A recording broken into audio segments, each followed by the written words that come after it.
If you didn't see my last few episodes about dirty truck stops or about the DOTs that love to put cones in front of trucks, go check those out now after you get through watching this episode.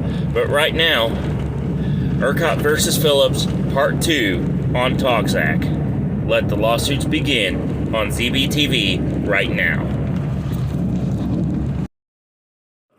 Friends and followers, welcome back to my channel. Greetings from home. And I'm trying to keep it quiet because my neighbors are trying to sleep right now.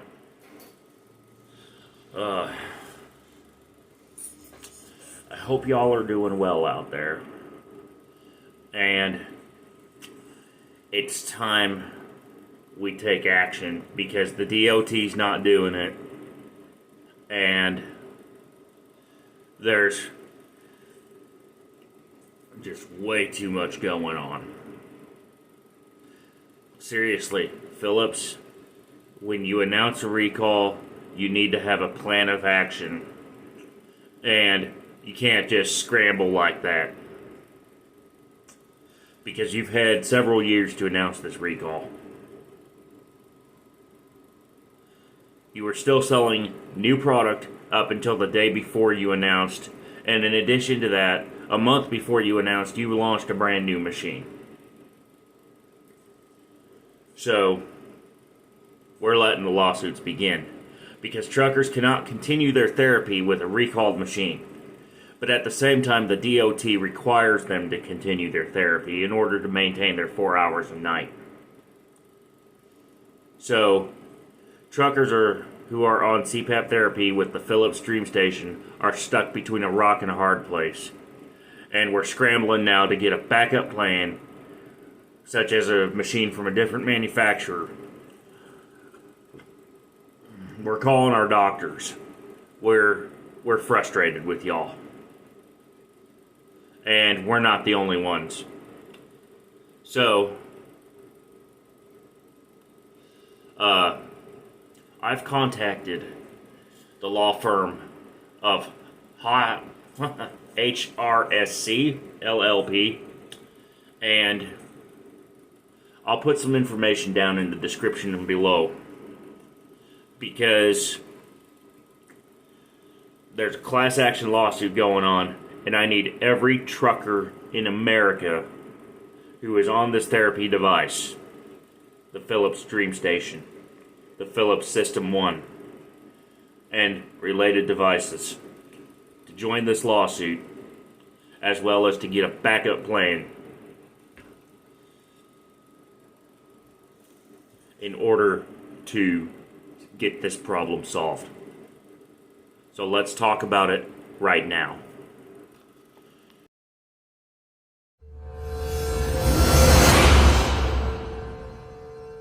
I'm Trucker Zach Bell, and this is TalkZach, and we need to have some serious conversation about this right now.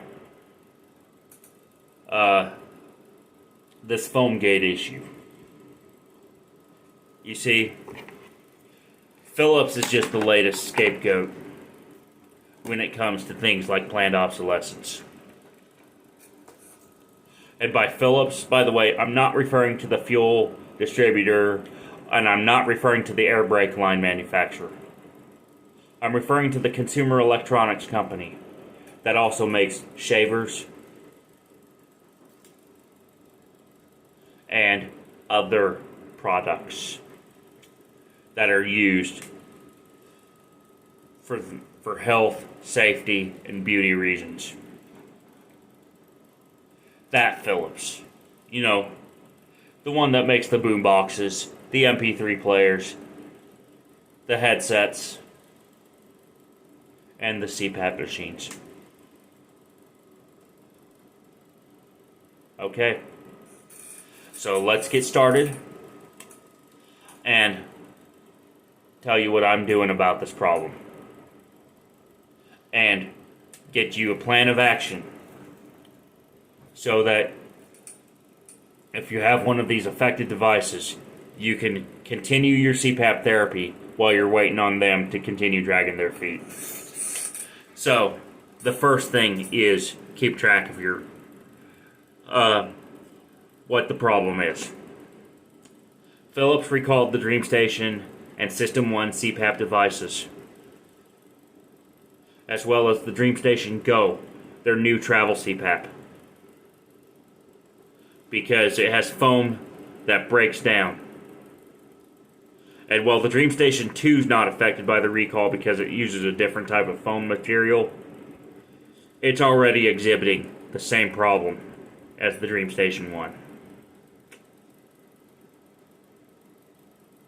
And for a demonstration of the problem, by the way, go check out Nick from CPAP Reviews. He's got a lot of coverage on Foamgate. I'll provide a link to his channel down in the description below, as well as things you need to know about this, because it's come to my attention recently. And by the way, thanks to Joe Saladino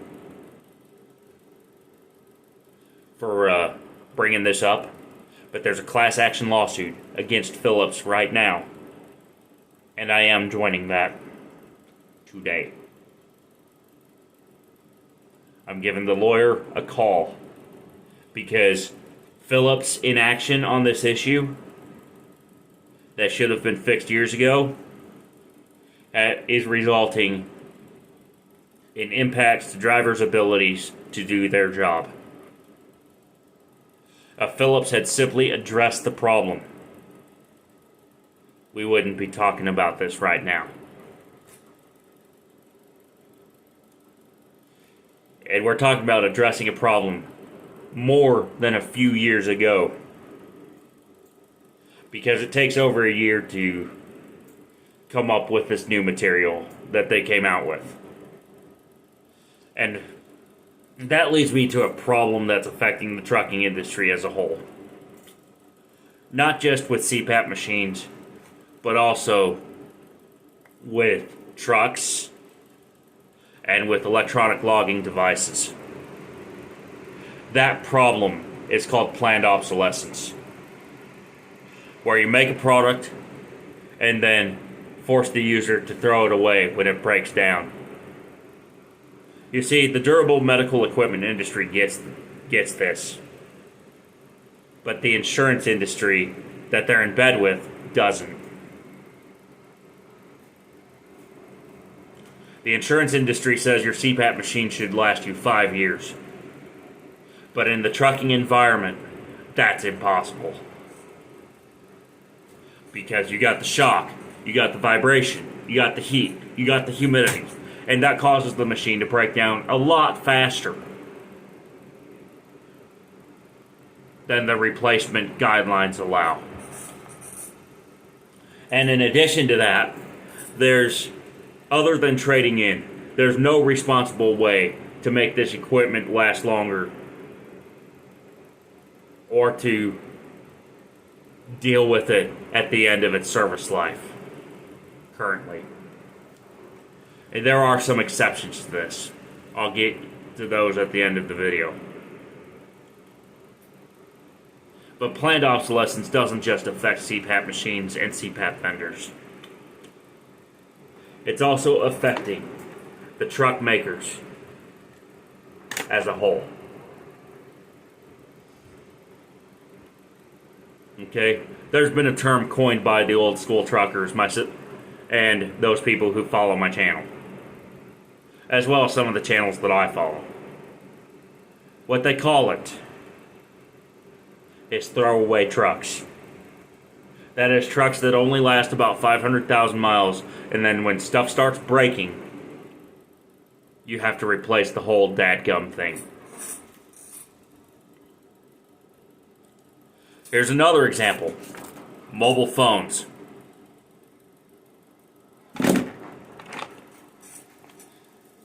Shavers. By the way, this one happens to be a Phillips.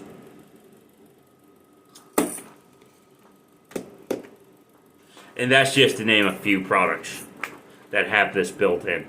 So when their batteries go dead, or when their engines fail, you have to replace the whole dadgum thing.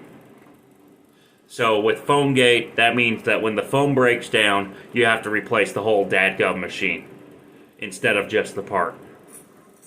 Well, there's been a few companies that have addressed this.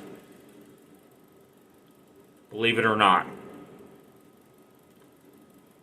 And most of these companies are smaller mom and pop vendors who get durability and reliability. And by the way, let me name off another example of planned obsolescence. And this one affects those of y'all who use ELDs and dash cams. Omnitrax. One of the biggest proponents of planned obsolescence in the entire trucking industry. You see, they come up with a new dash cam that has new so-called anti-distraction tech. 2 days later, my drive cam fails. So guess what?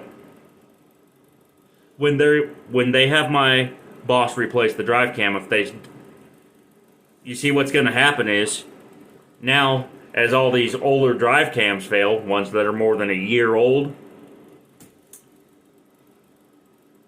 or more than a few months old, they're going to force the hand of the person buying it into their new model. Same goes for ELDs as well.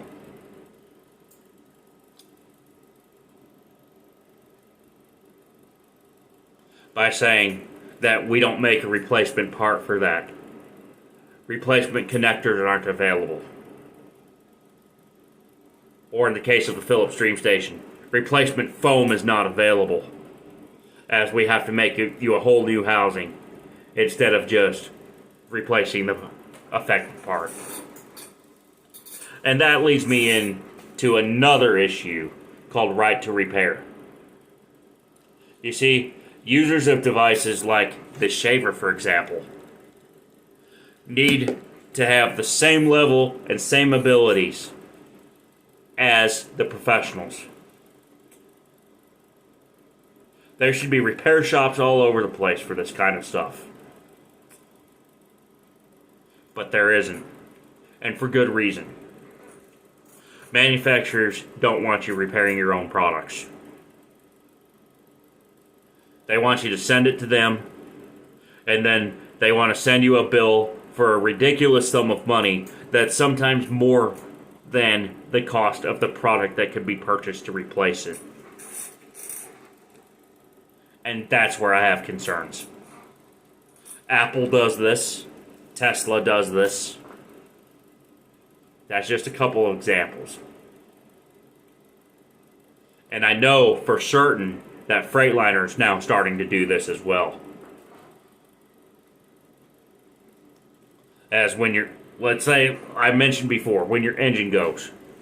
Or let's say your steering rack fails and you're at low speed, so you're not tipping the truck over, putting others in danger. But you've lost the steering on your truck. So you get it towed to the dealership. And instead of repairing the parts, they decide to sell you a brand new truck.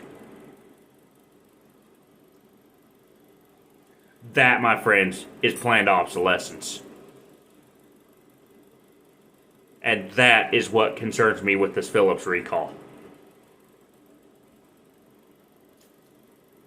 So, here's your course of action right now.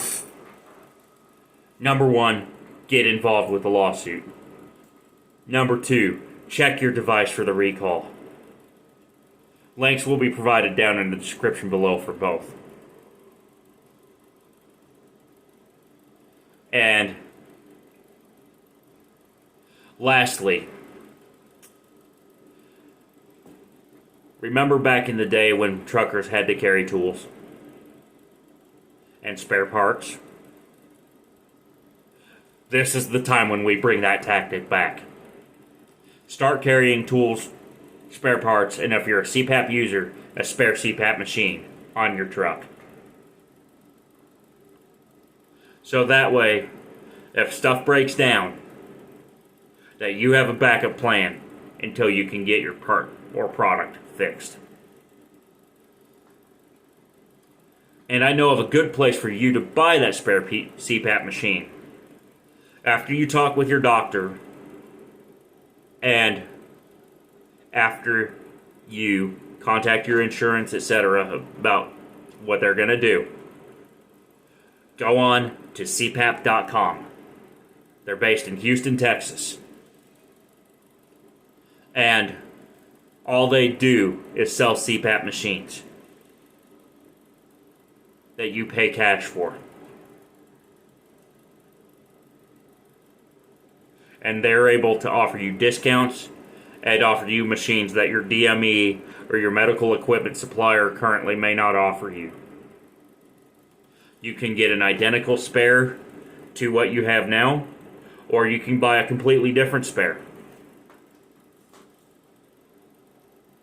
As long as they have it in stock, they will let you know, and they'll let you order it as long as you've got a valid prescription. So now's the time to get with your doctor, your DME, and if you don't have a DME, CPAP.com is a great one to work with. And I should know, because I just ordered a spare machine the other day, and they're shipping it out this afternoon.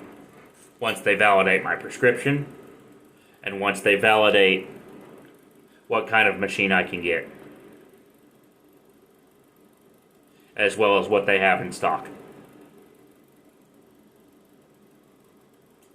I'll provide a link to them as well as to the lawsuit and the recall down in the description below. And until then, let's make your best trip your next trip. Keep learning, keep thinking, keep on trucking, and